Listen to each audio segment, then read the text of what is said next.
name is Jai Essence Journey, and you can definitely find me on YouTube under BAM. J Essence Journey. The organization that I represent is My Cousin Connection, which is fairly new, launch date July 2021. And we are an organization, basically a website that helps people who are learning about Rwanda, trying to get real information, the black and white, and help you move or consider living abroad. We also work with Black expats who are already here to just build that community and culture and help us become more stable on the continent. So that's my organization.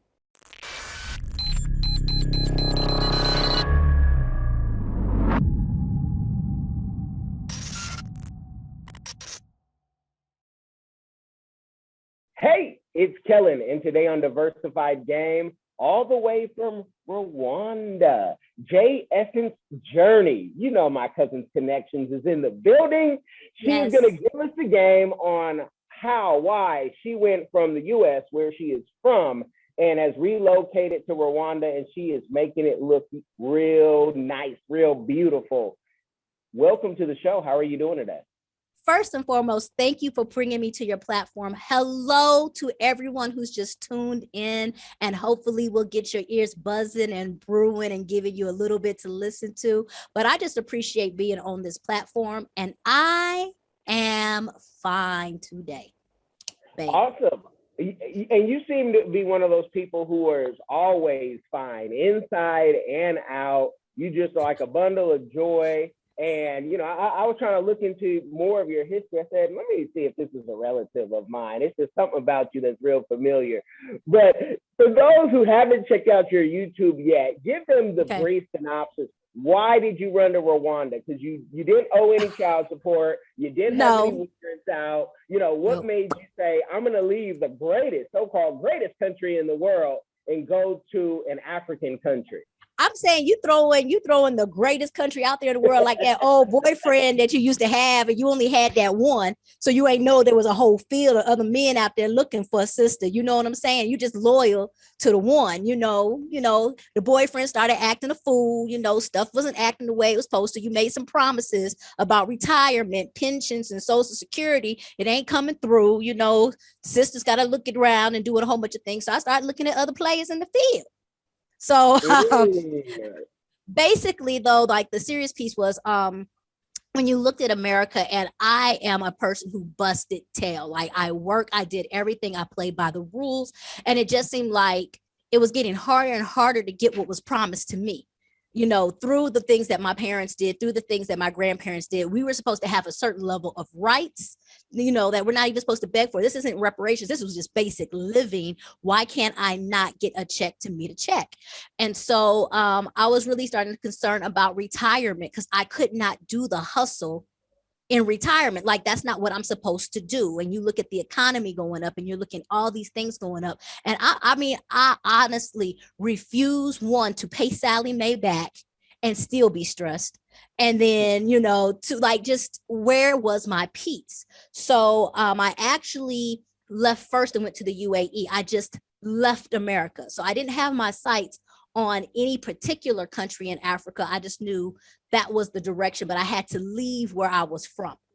And once I left and went to UAE, I was able to look at things in a different perspective. And that changed so much. And so I was able to kind of start researching countries. And one thing that happens is in America, you hear all about West Africa. You don't hear a lot about East Africa. And it wasn't until I moved that I started hearing about Kenya, Uganda, Tanzania, and Rwanda. And Rwanda's like this small little place, but it's got the big chest. Like, I'm here now. Can you see me? Can you see me? And so I don't know, like, I have to go back to the analogy. There's this brother across from the club. He ain't the tallest brother. He ain't the most swole brother, but, he was looking at a sister. And he was looking at a sister with some good credit reports. He was looking at a sister with some, good game, a little intellectual, a little structure in the life, So I was like, well, let me see what this play over here talking about. And, Rwanda was the space. And honestly, it was originally just a country that I felt like I could retire to. I can purchase a house, I can purchase land, and I could have a place to be peaceful and rest. And so that was originally the plan. Originally. You know, and for those who are listening, which the majority of the audience is listening, but then, you know, those who watch, you can see that you have like an air of just your timing is, I mean, you could do stand up, if you can sing, you could sing. Like, what were you doing in the States? And I feel you when when I paid that Sally Mae back during COVID Baby. time, I was like, okay, what's next? You know, but what were you doing in America? Because were you in any way in entertainment or YouTube? Oh, wow. No. And I think that's part when I talk about breaking free or fighting my freedom. One thing that happened is I think I've always been this animated or just this type of personality. My friends are not shocked. However, we get caught in who you're supposed to be. And so I never did do YouTube because I was like, I can't be on there, acting a fool, being silly, or such and such, such and such. I'll say I'm in education and you have a lot of airs about you. And, I'm funny and all this stuff, but baby, I'm on that administrative game. I'm on the big wigs. I sit at the table, make some real decisions. And so you have to constantly worry about your reputation. I was one of the people that if I went to a job interview, let me straighten my hair, let me do this, let me code switch. Like I did all of those things. Great. It was wonderful until the point where I felt like I was starting to be ashamed of myself. Because why wasn't I more of this plastic cut out picture? And it's kind of like, what's wrong with me? And then when I broke free, that's when I don't want to say broke free, but I want to say when I moved to Rwanda, just in this past year, I have unapologetically been 100% myself in all environments. I do think that, with all of the things that happened in the past year, and I think just being Black, we were tired of being muffled. And so we stopped being quiet for the sake of other people's feelings a lot. And it was like that permission to speak and scream, especially after the people did what they did on the Capitol. It was like, you're going to hold us against ourselves no matter what. So let me stop suppressing myself. And that piece for me in Rwanda just really cleaned up. And I don't want to say clean, like just broke through. And I am unapologetically now just J Essence. And if you love me, I appreciate it. If you don't like me, you can scroll and roll. Like it's cool. I don't have no time to be stressed out about your perception of what you feel like you want to think about me. And I'll tell people now, I'm over in my 40s. The best thing about turning 40 is there's a word called like I don't know what can do, like but that F word is strong. And I love it. Like it's empowering. Like I don't have to give a, like I dance to Master P a little different now. Like what? It's all up in there because I don't have time for it. And then on the other side, there's so many beautiful things happening. And who am I to not let the world or even myself experience it fully? So I'm here. I'm doing it. And I love what I'm trying to do. So you were one of those people that I would tease in a meeting, knowing that you had a different personality, but you were holding it in a corporate setting, and yeah, snatch it up. Snatch it up. Back in the day, you could play footsie with that type of person. You can't do that now, people. That'll get I got eye game. I told you I'm in education. I can look at you real quick and shut you down. Like, you get shut down. I got it together. Like, no, I could not. If you said something, I'm going to snatch you. Like I am that person. I remember this, and this is so sad. I'll tell you the story. I did not know about NERD back in the day. Like I knew about Pharrell, but I didn't know about NERD. And I went to a concert, brand new. And it was so phenomenal. Like that's hands down my favorite group now. But I actually remember being in the front row. Like if I ever meet Pharrell, I do want to apologize to him and his crew. Front row, having the time of my life, and somebody had a cell phone and I froze and I refused to dance because I was just scared of it would get on YouTube and the wrong people would see me in the Get It Girl outfit. And like that's your job. Like that was me. Like no cell phones around. I still party. I still kicked it. But like I always had to have an eye up on who's watching. Man, that's a form of, jail, prison. Yes, it is. and now that you are free, but let's say Rwanda is a lot more conservative, because somebody Right. like, what outfit was that? You know, we want to see that on Instagram. But Rwanda's conservative, so now how is that dance transformed? Well, see, I think the difference in the freedom that we're talking about is my freedom. And so the thing is that yes, Rwanda is conservative. I tell people all the time, Rwanda is like living at your grandparents' house. Like, don't, hey, you in before the street lights. Hey, don't talk loud up in here. Like so Rwanda's conservative. I was in the UAE and it was conservative. And it's really funny, like, yo, I'm in conservative spaces being 100% myself. That says something. And I don't know if I have the depthness of that whole piece yet for you, but it's one I will say. I was raised good. I was raised just fine. I am a good girl. I'm a good child. I really don't have no harm for nobody. I don't really be trying to look out to do nothing to nobody. I just want my space. I want my space and my peace. And so if there's a rule, I'll abide by that rule. But I am not in a place of suppression. And there's no suppression in having rules. There's just regulation. If you tell me it's the same thing of, oh, you want me to put on a seatbelt?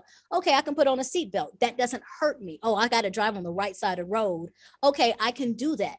And so in these places where, yes, I will tell people in a heartbeat, if you want to say Rwanda is conservative, but in the same space for me, in my journey, and I tell people all the time, every person has their own journey. For me and my journey, it's funny to me that I lived in the land of the free and I wasn't free. And now I'm in the land where there's rules and expectations, and I'm living loud and beautifully, and nobody's slapping a hand or wrist. And it really gives me testament of who I am designed to be. I'm good. Everything's good. I'm cool. Bad days can be bad days, but good days can be good days. But I'm not, and I no longer want to be suppressed. That's my biggest thing. I don't do suppression. I don't do oppression. So if that situation's coming, I will put myself out of that situation if I feel like I am being suppressed. Okay, well, no, that's great, because a lot of people think, oh, if you go to Africa, you got to have a burqa, because they don't know, between the different countries or even regions in the country. No, everything's different. So when you went out there, can you tell the folks, because this is my pet peeve, you see the negative videos in Africa, yes, mainly from younger people. You and I, we're in our 40s, but I see it from younger people who weren't financially prepared. They didn't do their history. So now they go on YouTube and tell everybody, oh, they're going to put me in a COVID hotel, or oh, this and that. So how much money in savings and what type of planning did you have before you left? So I actually just did a video on this. And I think when I tell everybody you have your own journey, I was blessed to get a job here. So I did not follow that route. I was blessed to get a job. And it's because of that job, I'm able to do things. Rwanda is not a place that you can just relocate to and be just free of stuff. Like, you do have to have some kind of income coming in. You do have to have those things. And it's because that the work that they have done to build up their economy, the work that they have done to actually create these kind of things and entities, that's really serious work. And so that was one reason why I said originally I was looking to retire here, because they have systems and structures in place. They have those things in place. And so you do have to really research. Now, if I turned around and said, do you want a dollar amount or whatever? I mean, why are you going to do this to me? I got to be grown with mine. I'm grown with mine. Like, let's be honest. Like, when you was in the 20s and you was road tripping, yeah, I could sleep on a twin cot. I can't do that now at 40. I got bad back. I need a full mattress. I need 5-star, 4-star hotel. I ain't sharing no room with nobody. What? I got to work more hours so I can just upgrade the room. I'm working more hours to upgrade the room. I believe in an upgrade. I'm in that category of life.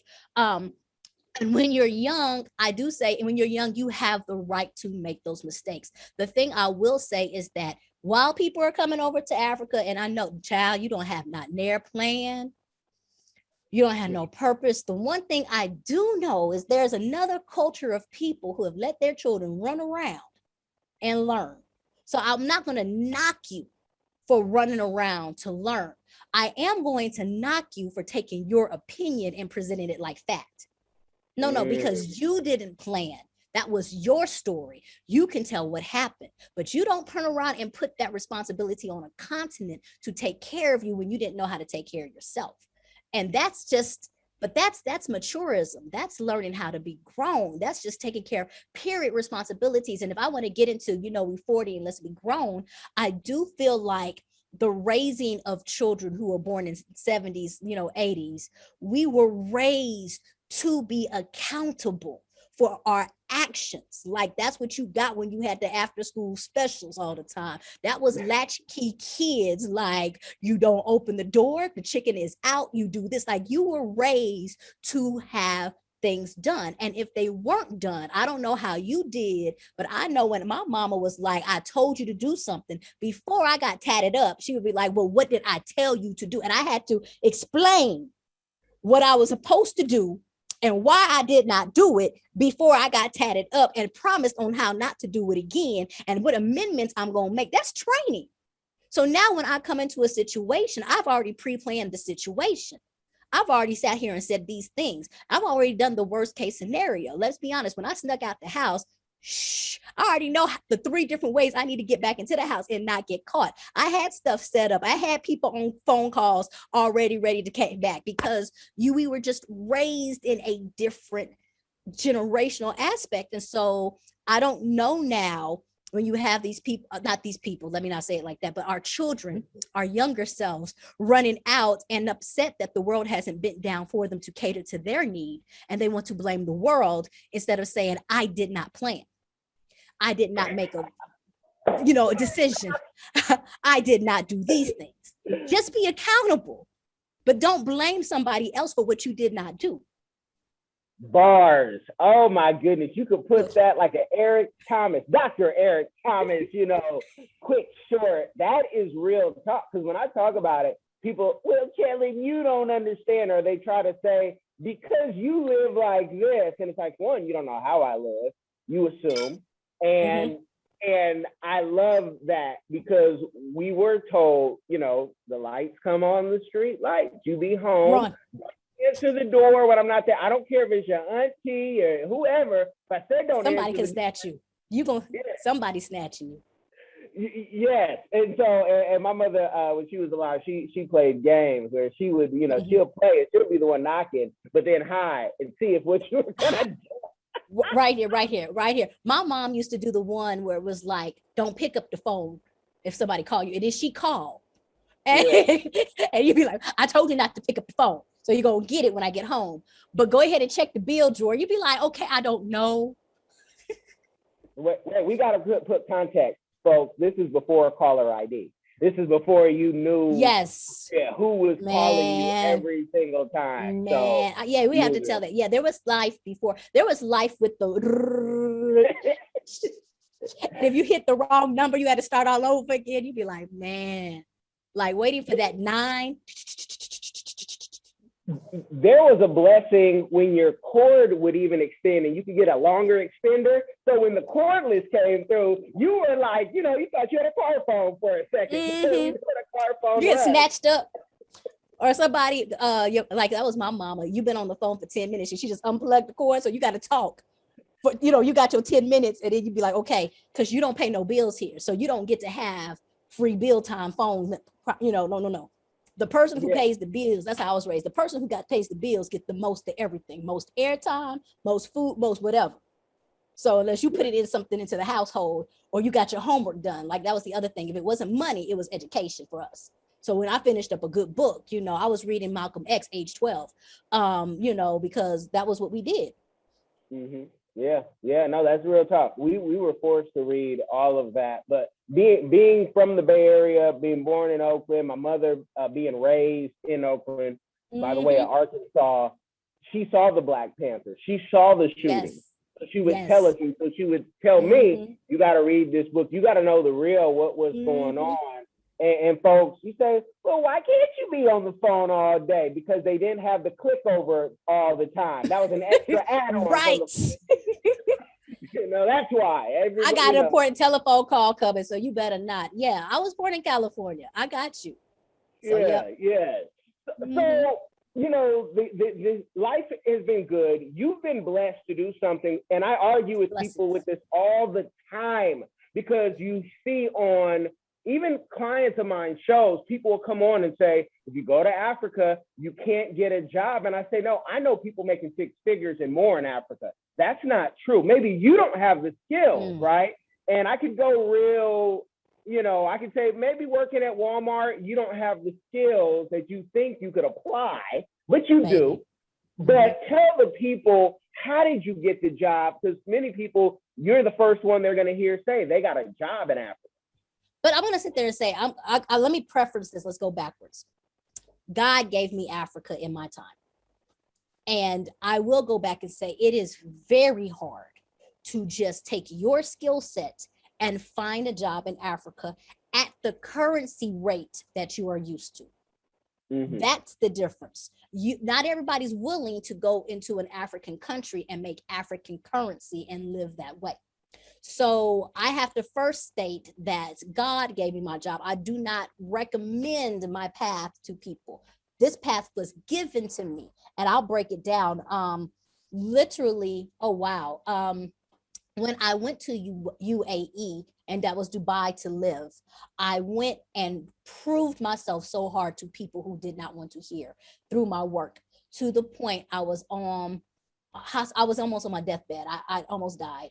I had fibroids and I never knew that. And at one point in the middle of the night, they expanded and covered my colon and my urinary tract. So my body was going septic and I did not know. And that was a life-changing event to go through all of that. And then my next job was just a blessing, only because everything I felt like I was fighting to prove that I was and knew, I did at that job. And I really do felt like when that piece came together and all that stuff, and it was supposed to be like a woosah, COVID came. And that just made me have to work even harder and do things. And honestly, was still in that position of not getting the credit to my name. People were taking everything I was doing it and claiming it for themselves, getting pay raises. I wasn't. So I do feel that when this position came open, and then now once I moved here, it was just God saying, job well done. You followed me. Nobody else is going to bless you but me. Here you go. And this position came open. I took it. It lined up. I'm here. That was the blessing for me. And so when I tell people about looking for a job, I once say, look, I will hands down tell you to look. I will tell you to apply, because there are people out here who do not have the credentials and skill set that get the jobs because they know the right people. So we have to start putting our names in the bucket to show that we're right there too. If you're going to turn around and close your eyes to us, at least let us call you out on it. At least let us sit there and ask you in your face, why will you not take the person who has this degree or degrees or these skill set versus somebody else? The other piece is you got to know your country. Some countries are very open to expats. Some countries are not. And then some countries will give you your US currency, which makes that transition easier. And then some won't. There are countries that are just very easy or available for businesses. Rwanda is one where you can take your own skill set instead of looking for somebody to employ you, bring in enough capital, and you can build that system. And Rwanda is a great place to turn around and build a business. They really support. So it goes towards that, those different conversations. And it all starts with research. And you got to get out of what you think you know and start finding what you really need to know. And people on YouTube are not going to be the ones, and I'm a YouTuber, but we don't know what you need. So you have to open up a book. You have to go to an immigration website. You have to go here. You have to go to different places. You got to expand your circle. You got to reach out to different people on YouTube and say, can I talk to you? Can we discuss? You got to pay the consultant fees if they have consultation fees, like those type of things, because you're not going to get to know anything always sitting in the same spot. But when you move, your energy starts moving. You start figuring out things. You start doing different things. And that's the key thing. And that's when you network. Because like I said, I found out my position through somebody because somebody just happened to know I wanted to go to Rwanda, and it was a friend of a friend. I got connected. Next thing you know, there was a position open. They said, you want it? What? I didn't even know I was supposed to talk to you. And I did. Wow. This is God's work really at hand. And now that you are in Rwanda, and you have your job, and you also have my cousin connection, tell the people, and is this maybe I asked all my guests, is this your community give back to the people, or is this just, something, a business? But I want to know, like, my cousin connection, give us the game, and also tell us what your community give back is, because I know that's big to you. So there's a couple of different things. First of all, yes. Let me say here, I came to Rwanda to work, and I complete that. And that is my number one energy push outer. That's what I was supposed to do. I did not come to Rwanda to create business. I really thought I was just going to sit here and chill. And literally, it was just the way that things were pushed. And when I say pushed or pulled, my cousin connection is actually just a greater sense of myself. I am very family oriented. I have always been in a situation. I'm from the South. You got a cousin somewhere, you can reach out and ask somebody a question. You can be supported. So it really is in that mindset of somebody's done this before. You can reach out and talk to them, network. Let's pull these things together. You have the right to make your own decision. You could be Faith at Soul Food, or you could be, the family. You can make whatever decision you want to, but you can't say you didn't have family there. You can't say you didn't have a stomping ground. And then the second piece is Rwanda is really, really a good place to retire, to the point they have a retirement visa, assured income, where people who are getting money from the government have an automatic visa, no problem. That means that I have a lot of I have to be careful how I say it, the seasoned saints, and so y'all coming out here, you got your kids left back at home, your grandkids back home, you out here living your best life. Who checking on you? Who's checking on you? When the dust gets up, your allergies kicking, you got a slip disc. We don't be out in the streets, like I'm sitting here seeing my seniors out there in the street. So we created a system of just the check-in. We're there with you. And it's just like the same thing you did if you had grandparents, which you had to go in and, you spend a little bit of time with mama and papa, you got to eat some little pound cake, but you spent that time with them. We go to the doctor with you because I know you on prescriptions. Let's not act like you not. Your blood pressure be high. Let's make sure we know this, because if there's an emergency situation, if there's anything that happens, somebody has to tell the doctor, these were the past surgeries, or these are the pills they're on, so don't give them this. These are their allergies, those kind of things. So yes, it is a community pull. It was not created in the sense of, I'm going to be on Fortune 500. This is the greatest thing.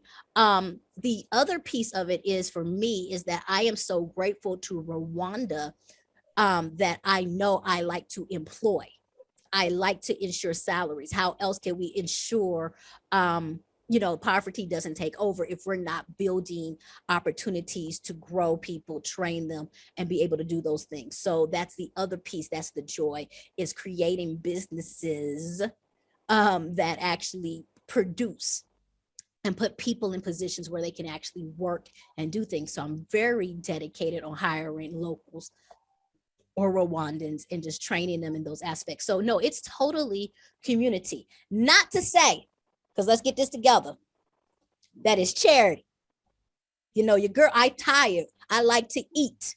You know what I'm saying? I'm not gonna. The community can feed me or whatever else like that, but it takes money to make things efficient and effective, because we are quick to have a high expectation but low penny cost. Like no. Let's do this decent and in order. Let's take care of ourselves.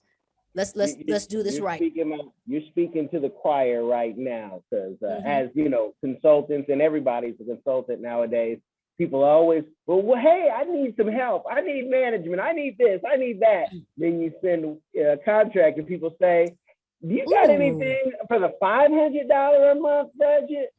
No, I don't. And Yeah, and I go know that ahead. hustle, like I know that hustle budgeting. I've gone to a couple people before. I'd be like, yo, and I just, you have to be honest. I'm not ready for your level of expertise.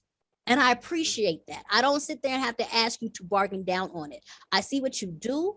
I financially am not there. I can't wait till I walk in the door and I am there.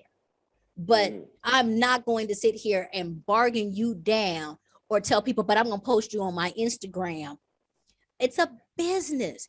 You ain't calling the Marriott talking about, but I'm going to post you on my Instagram.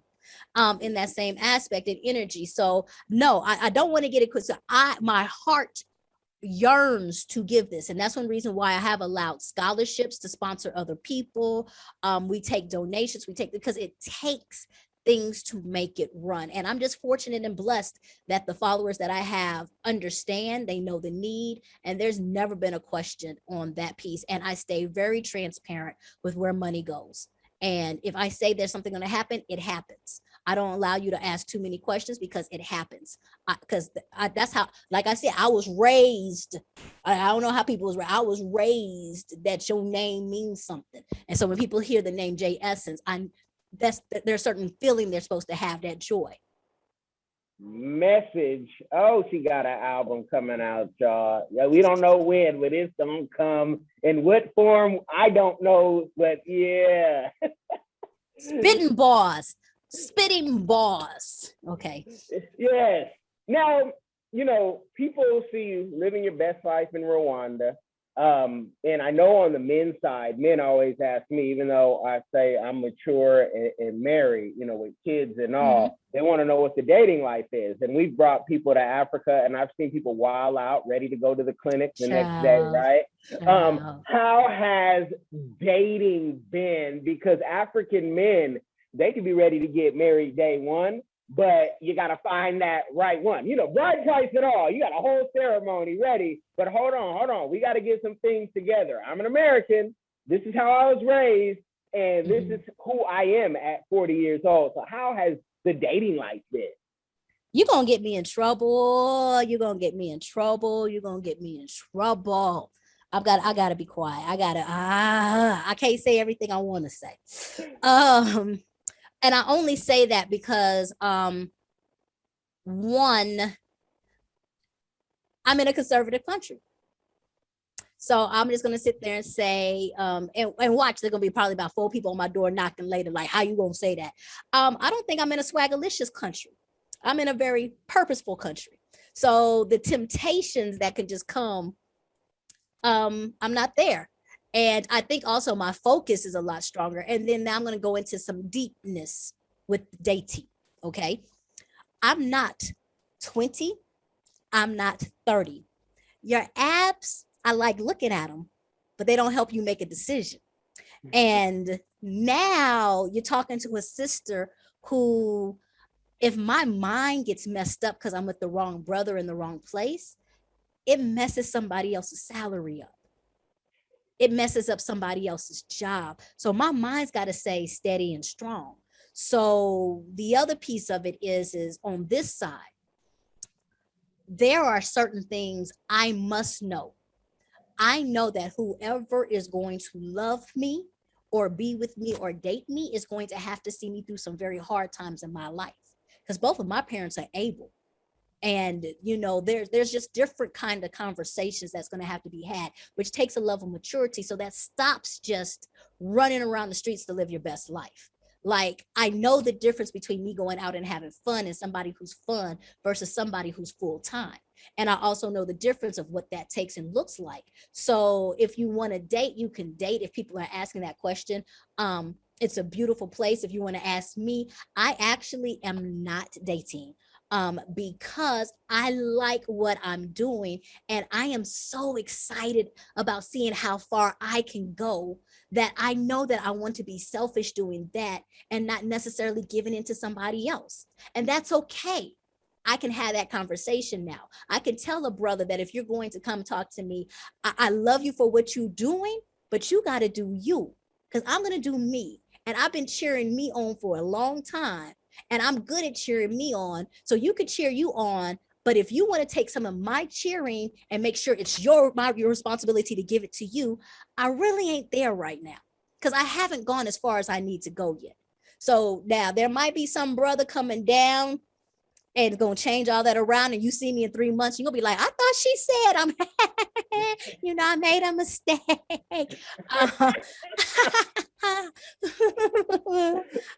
I got chose. But I think that there's a really deep set of reality, and when people look at relationship, and like you said, people come down here and lose their mind. It's really great to be chose. It's really great for somebody to big you up. I think that I am just grounded so much in reality, that if all of a sudden if 5 or 6 brothers come looking at me like, ooh, use this, I'd be like, I don't cook, so I really ain't all that. Like, I don't do this, I don't do that, I don't do this. So there's a big difference between someone who is authentic and somebody who's just looking for something. I don't know, did that answer your question? No, it did, because it was your answer and your truth on how there's no right or wrong with my answers or my questions, but with all this so-called high value talk, listening to people who are single about what high value is, and they just got to that status, and you hear so many men taking this and saying, oh, I'm high value. Like, money don't make you high value. It doesn't. It doesn't. It can make you miserable if you don't know how to manage it. Let me be authentic with you. Let me tell you this right now, because I was being really cute, okay? Your girl is happy. I'm joyous, and people are like, oh my gosh, I love her energy. The moment either one of my parents can't do what they normally do, I'm not going to be the same person at all. And if I can't have a brother who's strong enough to love me in my ugliness and darkest and depression spaces, we can't do it. I know this, we can't do it. So when you talk about high class and high value, yes, I understand that a certain type of money gets you there. I understand I need a certain type of morals. I need a certain type of strength. I need a king. I truly am building a kingdom here. I need a king, and a king can look mighty and not be nothing inside. But a true king pays attention to the kingdom. He's making steps ahead. He's a chess player. He's prepared. He's putting things together. And that's what I need, somebody who's willing to put into the kingdom. So we can bring our royalty and reign together, and we empower the world. We empower the nation. We empower each other. We empower those with us. But I don't need somebody who's just looks the part. That's the Joker. The Joker's wild. And it's a lot of wild jokers out there. Baby. But you also have people who, I tell people I could have a business bringing folks from America to Africa and vice versa and marrying them off. I am a semi-pro date doctor with folks who've actually gotten married, right? So I'm not talking, this is what people have paid me to do, to connect them. And so, and I take it very serious. If something happens, they got to come back to the doctor if they're smart, who hooked them up, or things can go awry from someone who's been married over a decade, and no marriage is perfect. But I'm glad that you answered that. Now, when is your first, I'm going to start bringing expats to Rwanda, because it's almost inevitable that people will say, look, you're there. We have all the questions. We'll pay you to consult, but we want to come on like a tour where we show you, you show us Rwanda. So any plans for that? I think those are quiet moves I make. Number one, I celebrate you completing your journey. And I often tell people, Rwanda might not be for you. So it is not my responsibility to sell. And I'm a real big person. I don't know if you pay attention or not. I never sell anything I do. I offer it. And so it's there for you to partake in. And those are two different things, because when you're into sales, you're driving a certain direction.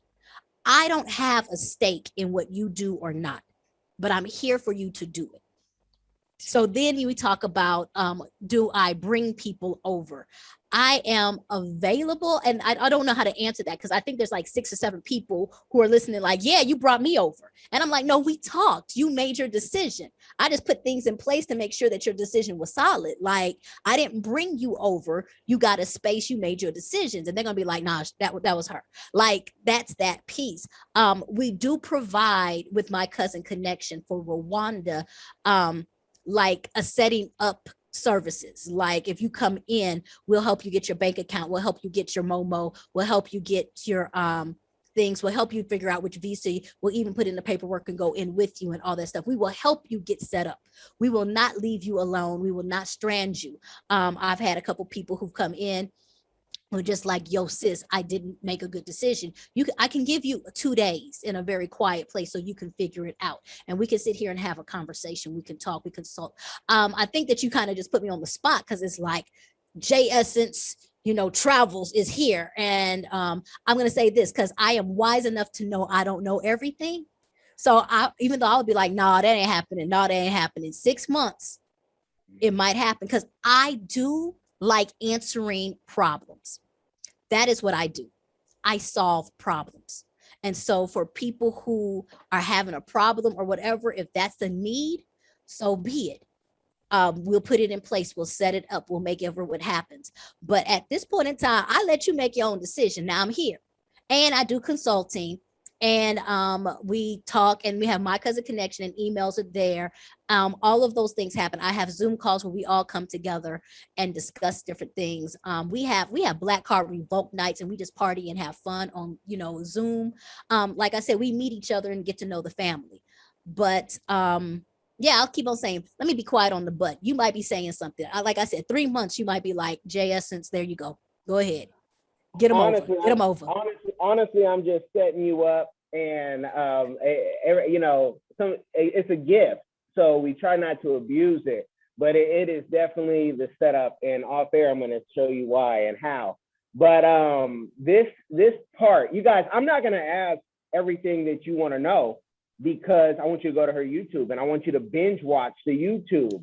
I'm very strategic on the questions I ask and what I don't. I got to give you just enough to be like, hold on, who is this bubbly character? What do you want to leave the people with? Because I need to talk to you off air. So you leave them and we're going to go off air. You just threw it out there. Like, okay, let me get my mic. My mic hot. The encore. Okay. Check 1, check 1, check 2. Honestly, first and foremost, I love to talk. I don't mind if I gift a gab. But definitely, if anything, check out the YouTube. Come see JS's journey. There's so much going on, and I do open up my life so you can kind of see it, just because it's okay to ask certain questions. I'm trying to be very transparent. I think a lot of people think, oh, you really can't be that happy. Yes, you can. I'm cool. I'm chill. I'm happy. Spirits flowing. Everything's aligned. Doesn't mean perfect. And I say that all the time. Doesn't mean perfect, but I'm placed and I'm purposed. I'm happy about that. J Essence Journey, like I said, go to the YouTube. Go catch a joke. There's jokes I have. Like, I just talk about life stories. Sometimes it's not all about the mission of going and being someplace. Sometimes we just sit and talk and shoot the breeze. I was about to say somebody like, the stories that I have from Liberia, the stories that I have here, how many times I have busted my tail down these hills. The whole time I rode all the way down. People thought I was in a moto accident. No, I just wore flip-flops trying to be African. I'm not that African in the ankles. The ankles are not African. The ankles are straight American. Straight American. I don't have strong ankles. Couldn't do it. I just rolled down hills. And then that's it. Like, the My Cousin Connection, for those who are looking to move to Rwanda or just want to be interested, get a distant cousin subscription. We write down articles. We give you information. We highlight different things. We talked about taxes. We're talking about legally, what do you need to do in order to leave? Do you have your will together? Do you have these things together? Because people don't realize, if you plop on the continent, the setup is that they fly your body back.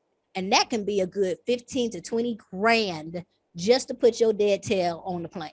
So you need to start knowing these things because you have to kind of figure out what you want to do. But that's it. Like, I don't know. I hate saying like I'm just a humble person, but I am. I don't, people just be like, you doing so much. And I just be like, I just keep on doing. Like, nothing has stopped me from doing. So I just keep doing. So mic is dropped. You guys got the game. Be blessed. If you do nothing else, share it.